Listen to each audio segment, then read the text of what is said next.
다 같이 기도하겠습니다. 하나님, 이렇게 또 하루를 허락해 주셔서 감사합니다.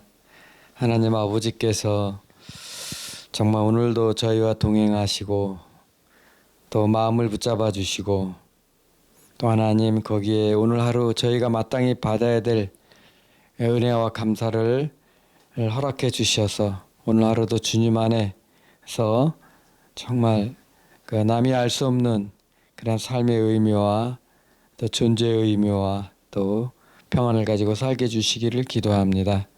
하나님 말씀해 주옵소서. 예수님 이름으로 기도합니다. 아멘. 자, 오늘 말씀은 아모스서 7장 10절부터 17절인데요. 아모스서 7장 10절부터 17절 한번 우리 같이 아침인데 한번 읽어보겠습니다. 때에 베델의 제사장 아마샤가 이스라엘의 왕 여로보암에게 보내어 이르되 이스라엘 족속 중에 아모스가 왕을 모반하나니 그 모든 말을 이 땅이 견딜 수 없나이다. 아모스가 말하기를 여로보암은 칼에 죽겠고 이스라엘은 반드시 사로잡혀 그 땅에서 떠나겠다 하나이다. 아마샤가 또 아모스에게 이르되 선지자야, 너는 유다 땅으로 도망하여 가서 거기에서나 떡을 먹으며 거기에서나 예언하고 다시는 베델에서 예언하지 말라. 이는 왕의 성소요 나라의 궁궐임이니라. 아모스가 아마샤에게 대답하여 이르되 나는 선지자가 아니며 선지자의 아들도 아니라 나는 목자여 뽕나무를 재배하는 자로서 양떼를 따를 때에 여호와께서 나를 데려다가 여호와께서 내게 이르시기를 가서 내 백성 이스라엘에게 예언하라 하셨나니 이제 너는 여호와의 말씀을 들을지니라. 내가 이르기를 이스라엘에 대하여 예언하지 말며 이삭의 집을 향하여 경고하지 말라 하므로 여호와께서 이와 같이 말씀하시기를 내 아내는 성읍 가운데서 창녀가 될 것이요 내 자녀들은 칼에 엎드러지며 내 땅은 측량하여 나누어질 것이며 너는 더러운 땅에서 죽을 것이요 이스라엘은 반드시 사로잡혀 그의 땅에서 떠나리라 하셨느니라. 아멘.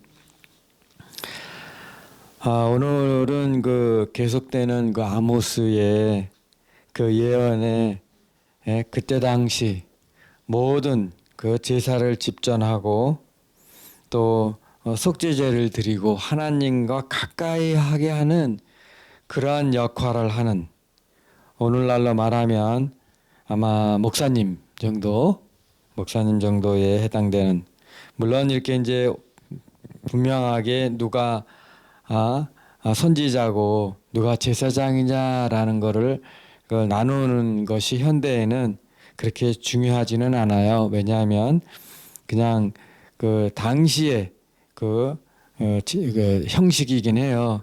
그러나 기능적인 면에서 보면 제사장은 백성들과 하나님 사이에 있어서의 중보자고, 또 아모스 즉 선지자는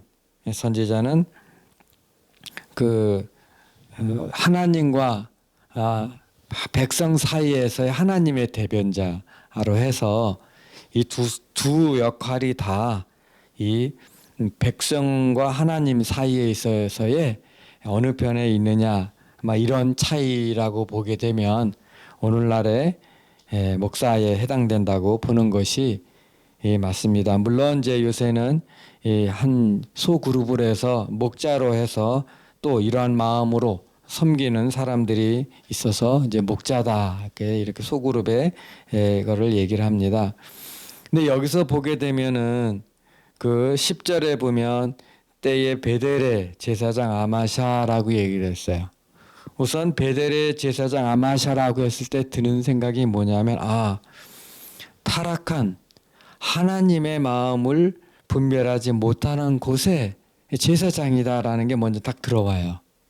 자, 그러면 여기서 하나님께서 이스라엘 백성의 죄를 알려주시기 위해서, 즉 그 죄로 인해서 닥쳐올 엄청난 환난과 핍박과 전쟁과 죽음과 이 엄청난 것을 알려주려고 하는 그러한 그 역할을 하러 올라갔을 때 올라갔을 때 어지간히 사람이 없으면 아모스를 남유다에서 북이스라엘로 보냈을까라는 전제를 생각할 때 베델의 제사장 그러게 되면 우리는 뭔가 생각해야 돼요.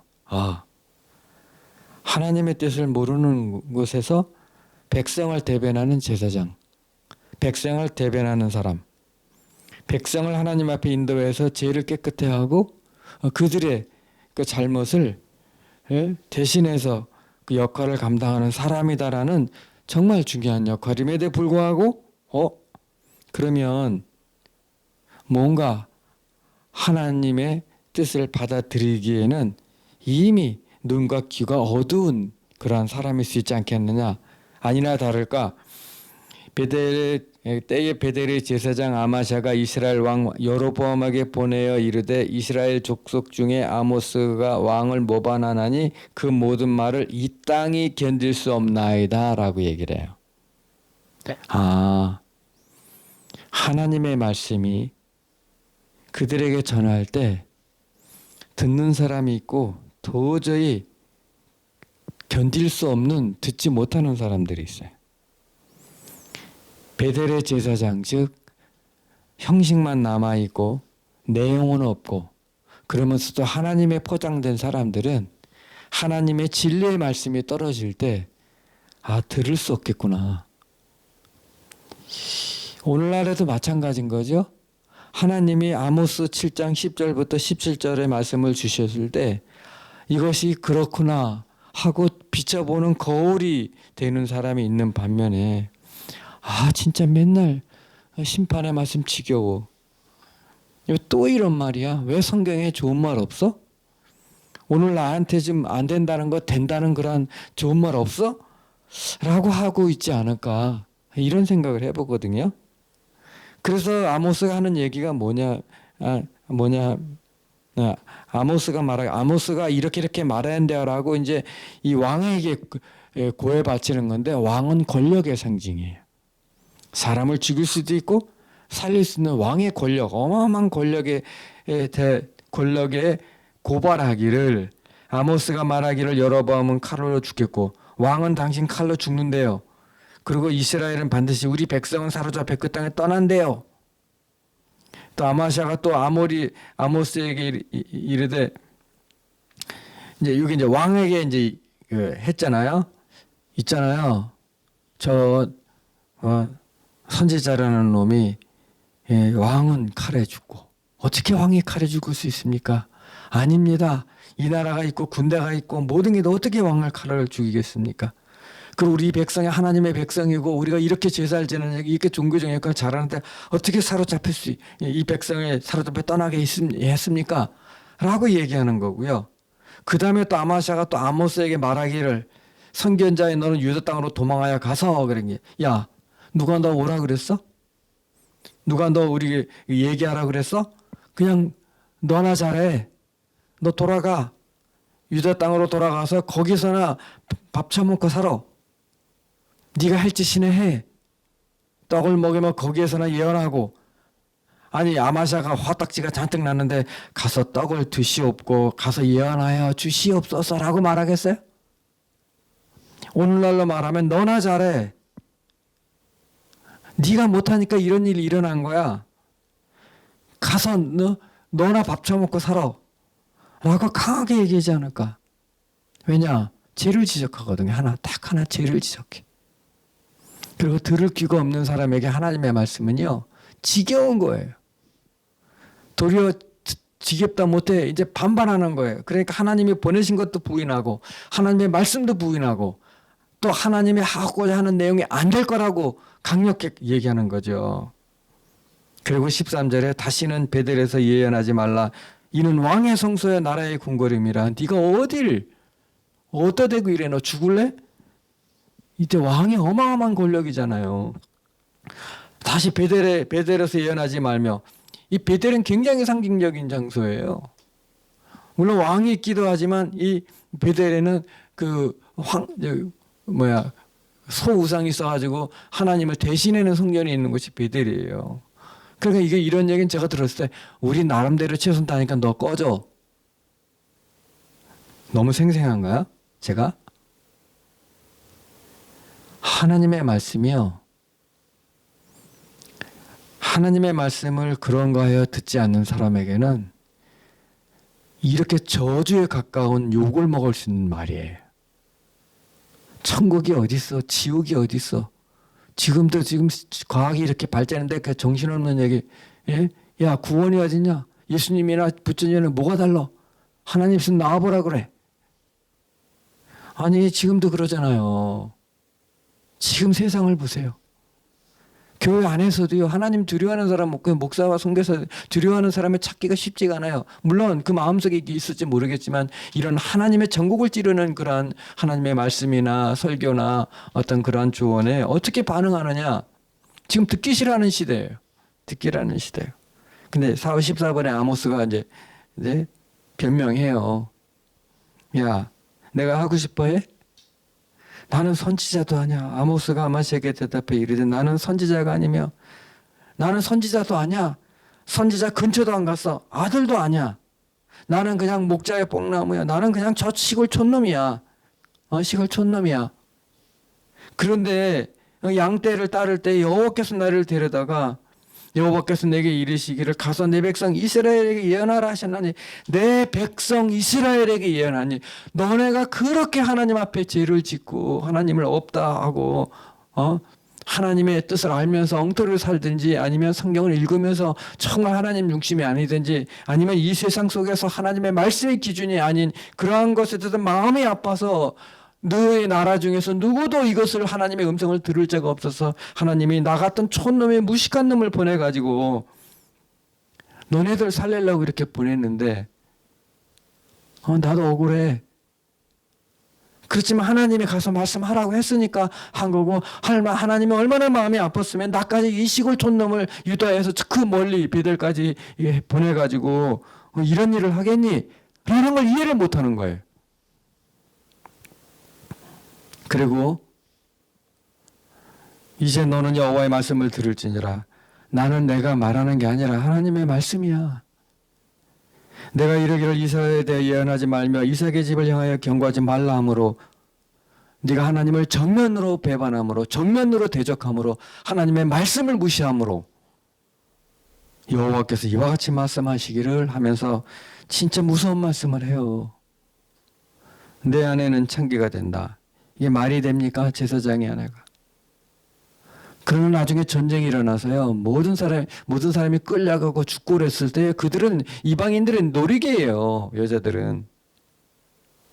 무슨 권리가 있겠으면 무슨 인권이 있겠어요? 무슨 보호가 있겠어요?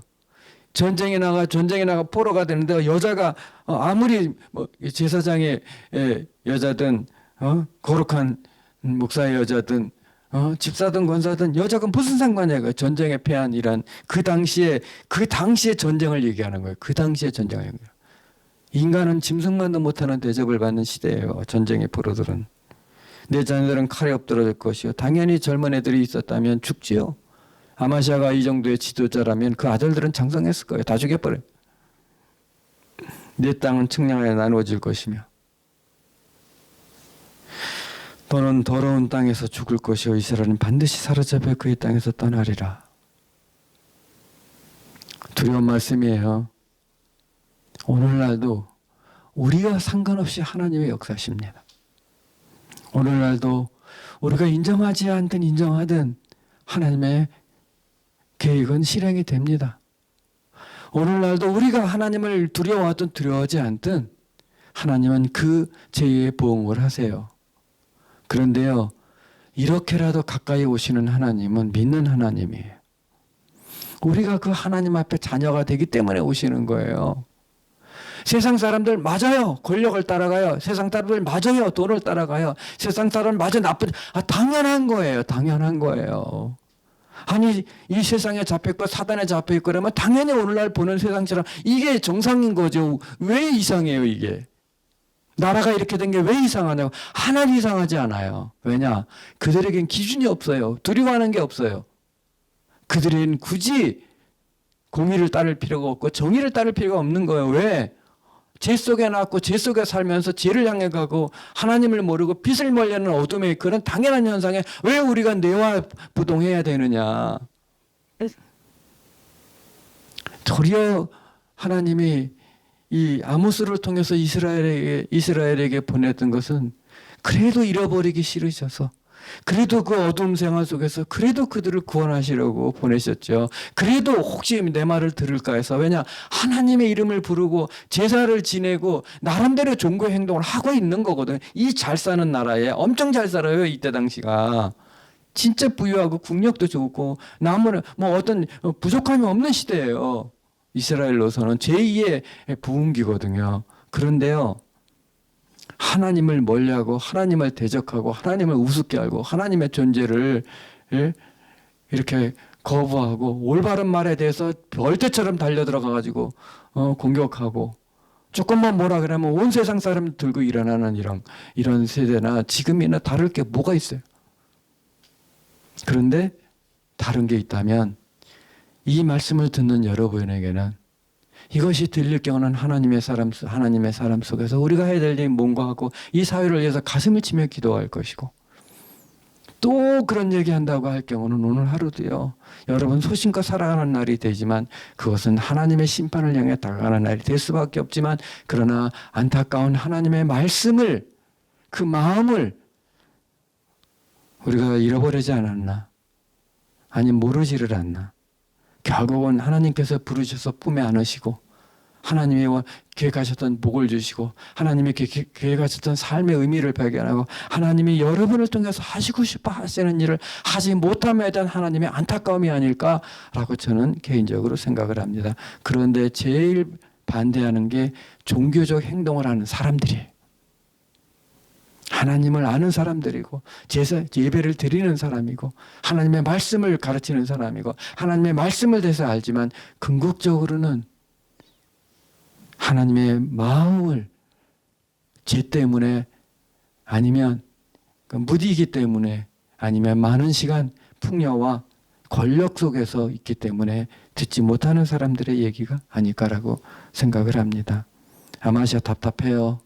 촌놈이 진짜 답답해요. 그러면서 또 올라가서 욕먹고 이렇게 해서 전하는 것은 그래도 하나님 말씀에 순종하는 훈련이 되어 있고, 더 나아가서는 하나님의 안타까운 마음을 가지고 그래 이렇게 어려움을 당하지 않을까. 오늘도 우리 하나님의 마음을 회복합시다. 우리의 모든 것을 기도합시다.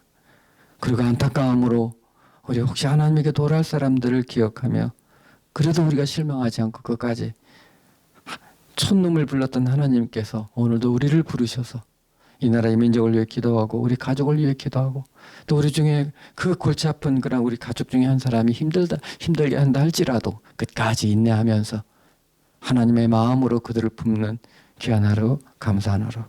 그러면서 힘들고 어렵게 이 땅을 살아가는 우리 교회 식구들과 그다음에 오늘도 삶의 현장에서 정말 고군분투하는 그런 분들, 그리고 아픔 속에서 기도하는 그들을 위해서 우리가 하나님의 마음으로 아모스를 부른 뽕나무에서 이 촌놈을 부르신 것처럼 오늘 우리를 부르셔서 그들을 위해 기도하고 교회를 위해 기도하고 국가를 위해 기도하는 그러한 역할의 사람들이 아닐까라고 생각을 합니다. 기도하겠습니다. 하나님, 정말 아모스, 나는 선지자가 아니며 선지자의 아들도 아니라 나는 목자여 뽕나무를 재배하는 자로다. 정말 그 어느 누구도 눈길 하나 줄 수 없는 그러한 시대적 상황에서의 시골 사람들을 하나님 앞에 순종하는 그 마음이나 하나님의 마음을 아는 그런 게 아닌가 생각을 합니다. 그러셔서 하나님은 그에게 찾아오셔서 한 사람의 백성이라도 잃어버리지 않게 하여 그를 그 먼 곳으로 보내셨습니다. 하나님, 오늘도 이 사회와 또 이 경제와 이 아픈 사람들과 우리 주위와 또 여전히 주님께 돌아오지 않는 우리 친족과 자녀들을 볼 때 너무나 마음이 아프고 힘들고 어렵습니다. 그러나 한 사람도 잃어버리기 원하지 아니하시는 하나님께서 아모스를 부르셔서 그 상황 속에서 하나님의 통로가 되게 하고 구원의 길을 제시하고 죄에서 돌이킬까 하여 죄를 지적하면서 또 하나님의 그 마음을 전달하는 그러한 아모스의 역할처럼 오늘도 우리가 인내하며 끝까지 말씀을 믿으며 하나님의 사랑과 진노의 하나님과 두려운 하나님과 그리고 우리를 안타까운 하나님의 그러한 마음을 기억하는 가운데 살아계신 주님과 동행하는 귀한 하루 되게 하옵소서. 오늘도 저희와 함께 해주셔서 감사합니다. 예수님 이름으로 기도합니다.